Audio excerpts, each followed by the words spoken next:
Bonjour à tous, aujourd'hui on essaye un véhicule particulièrement important pour Citroën, c'est le nouveau C3 Aircross qui entend tout simplement concurrencer le Dacia Duster avec un prix d'accès pour la version de base qui sera moins onéreuse que le SUV roumain. Ce C3 Aircross par rapport à l'ancien que vous connaissiez, eh bien, n'a plus aucun point commun. Tout d'abord, il a beaucoup grandi et il fait 23 cm de plus en longueur. Et pourquoi? Parce qu'il est également disponible en version 7 places, ce C3 Aircross. 4,39 m de long, c'est le SUV le plus long de sa catégorie, on le voit bien de plein côté. Également un style complètement différent de l'ancienne génération de C3 Aircross. On avait auparavant un véhicule tout en rondeur. Cette fois, le style SUV est beaucoup plus marqué avec cette calandre pratiquement verticale, un capot horizontal, des barres de toit, des passages de roues élargis, bref, une belle gueule plutôt. Citroën redécouvre qu'elle avait un passé avec des petits clins d'œil, des chevrons partout. On en a ici en bas de la calandre. On en a aussi sur le bandeau arrière et puis sur le bas de la jupe. Le clin d'œil nostalgie, on l'a aussi dans la boîte à gants, regardez. Notre modèle d'essai, la finition haute max, on la distingue par le toit qui est d'une couleur différente et puis par des jantes de 17 pouces qui sont quand même chaussées de pneus à flanc haut, ça compte pour le confort. La grande longueur profite à la capacité de chargement. Ici en version 5 places, on a un coffre qui fait 460 litres avec, vous le voyez, un seuil de plancher qu'on peut rehausser. Pourquoi? Parce que quand on bascule les sièges arrière, on a ainsi un plancher plat et on a 1600 litres de volume de chargement.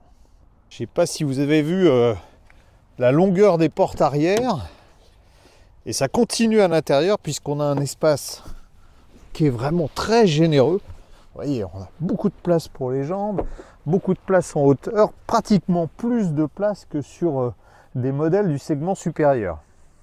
C'est vaste et on profite en plus de la sellerie Advance Comfort sur ce modèle. Advance Comfort, c'est avec des mousses très souples.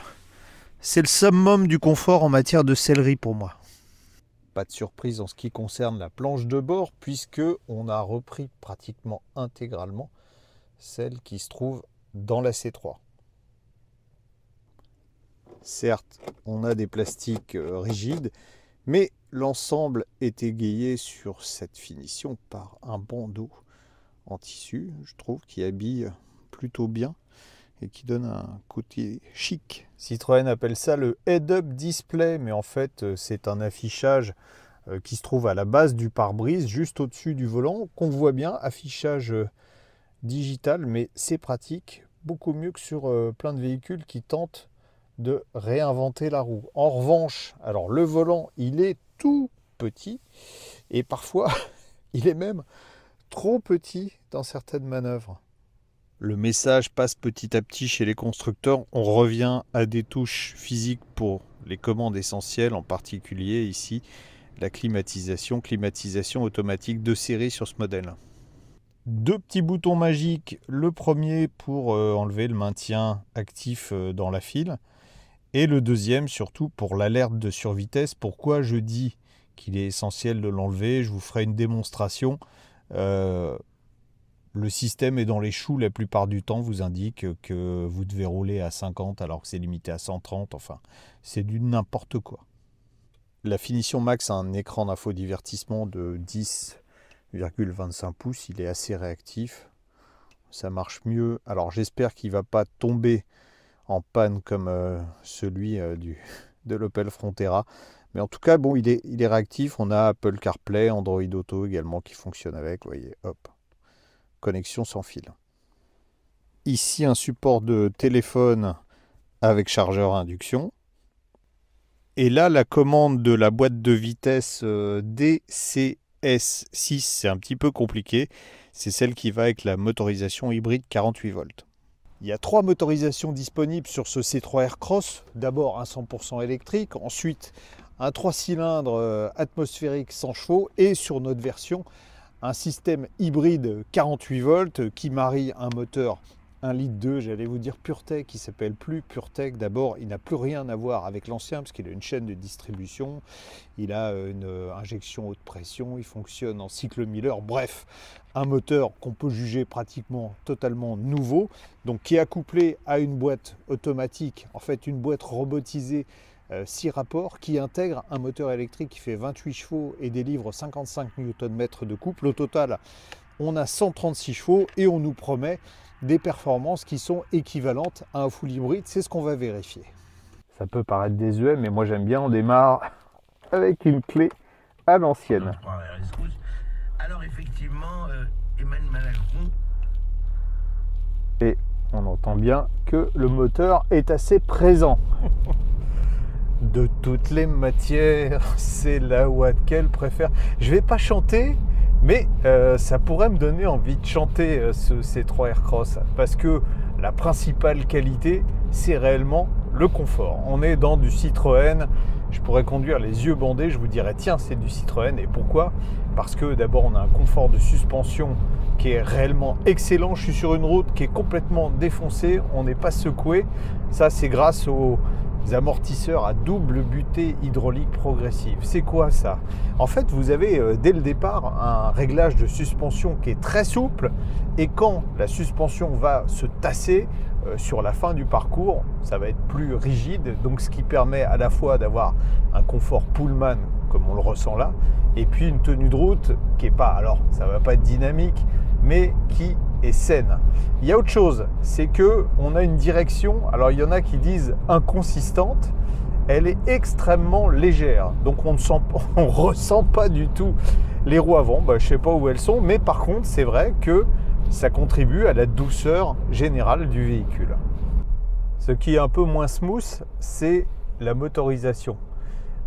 D'abord le 3 cylindres, lorsqu'il fonctionne, se montre un peu bruyant, et puis la boîte de vitesse à double embrayage est pas forcément très réactive. Elle génère quelques très légers à-coups quand on est en agglomération, comme ici. Bon, c'est mieux que sur les premiers modèles qui étaient dotés de cette transmission, mais c'est pas encore absolument parfait. Il y a autre chose, alors là c'est pas forcément un défaut, c'est que au lever de pied on a une récupération d'énergie qui est assez forte. Là j'ai pas touché au frein, vous voyez, on a franchement ralenti, et ça c'est pas réglable, c'est pour recharger la petite batterie 48 volts le plus vite possible, et c'est pas mon habitude sur des hybrides d'avoir une récupération d'énergie aussi importante que ça. Et vous allez me demander, est-ce que ça roule en électrique? On a une toute petite batterie, 0,4 kWh, et écoutez,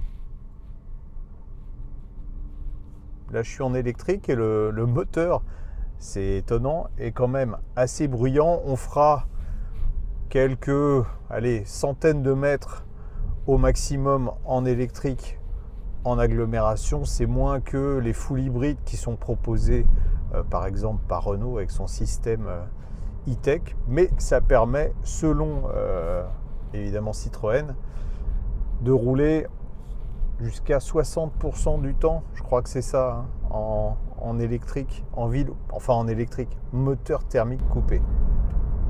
Si on décide de rouler un peu plus vite, vous voyez, j'écrase le champignon, il y a une demi-seconde de temps de réaction, et le moteur thermique se montre assez bruyant. Et puis surtout, on a cette prise de roulis qui est importante. En fait, la voiture, vous voyez, elle va aller se caler sur les suspensions, et là on arrive à bien maîtriser la trajectoire, mais c'est pas forcément rassurant, même si ça tient bien la route. C'est pas une voiture qui est du tout faite pour rouler de façon dynamique. On profitera donc du confort tranquillement, avec des performances, on va dire, suffisantes pour un véhicule de 1400 kg. L'accélération, selon le constructeur, est donnée de 0 à 100 en 8 secondes 8. 110 km/h sur l'autoroute pour tester le niveau de bruit à l'intérieur de la voiture. Alors c'est très étonnant parce que il y a assez peu de bruit de roulement. En revanche, là on est dans une légère côte, on entend le moteur un peu grogner, alors qu'à 110 km/h, il n'y a pratiquement plus de voitures dans lesquelles on entend le moteur. Et surtout, je me tais 2 secondes, je ne sais pas si on l'entend bien avec le micro de la caméra, on a des bruits aérodynamiques qui sont assez présents, à tel point que j'ai cru qu'il y avait une fenêtre d'ouverte dans la voiture. Donc on voit que là, l'économie sur l'épaisseur des vitrages et sur l'insonorisation de la voiture, ça se paye un peu sur l'autoroute. À 130 km/h, le bruit est toujours très présent. C'est même un peu gênant là, et pourtant il n'y a pas de vent à l'extérieur. En revanche, le confort est vraiment royal. Et puis, paradoxe, hein, c'est que là, on a fait 50 km d'autoroute et que finalement, la consommation n'est pas beaucoup plus élevée sur l'autoroute que sur route. 100 km d'un parcours varié avec de la ville, de l'autoroute, de la petite route. On a une consommation, vous le voyez écrit, de 6,6 litres au 100 km. Alors, c'est pas mauvais, mais c'est pas extrêmement bon. On n'est pas au mieux, en tout cas, de ce que font les full hybrides de la catégorie. On est assez loin aussi du chiffre normalisé, puisque en cycle WLTP, ce C3 Aircross est normalement crédité de 5,4 litres au 100. C'est presque la vie de château, ce nouveau Citroën C3 Aircross 2e génération. En tout cas, en matière de confort. Si vous recherchez du moelleux, n'hésitez pas une seconde, c'est le véhicule le plus confortable de sa catégorie. C'est également le plus vaste et celui qui a le plus grand coffre. Après, en termes de tarifs, parce que je veux me dire, si c'est au prix d'un château, j'y vais pas. En termes de tarifs, le modèle de base est moins cher qu'un Duster. Ça démarre à 19 700 €. Évidemment, pour cette version hybride, avec la finition max, c'est-à-dire le plus haut de gamme, on est nettement au-dessus. On est à 27 900 €. 27 900 €, ça reste quand même compétitif, même si en termes de performance, on est peut-être un cran en dessous d'un Duster hybride, mais ça reste un très bon choix dans la catégorie et le Duster a du souci à se faire.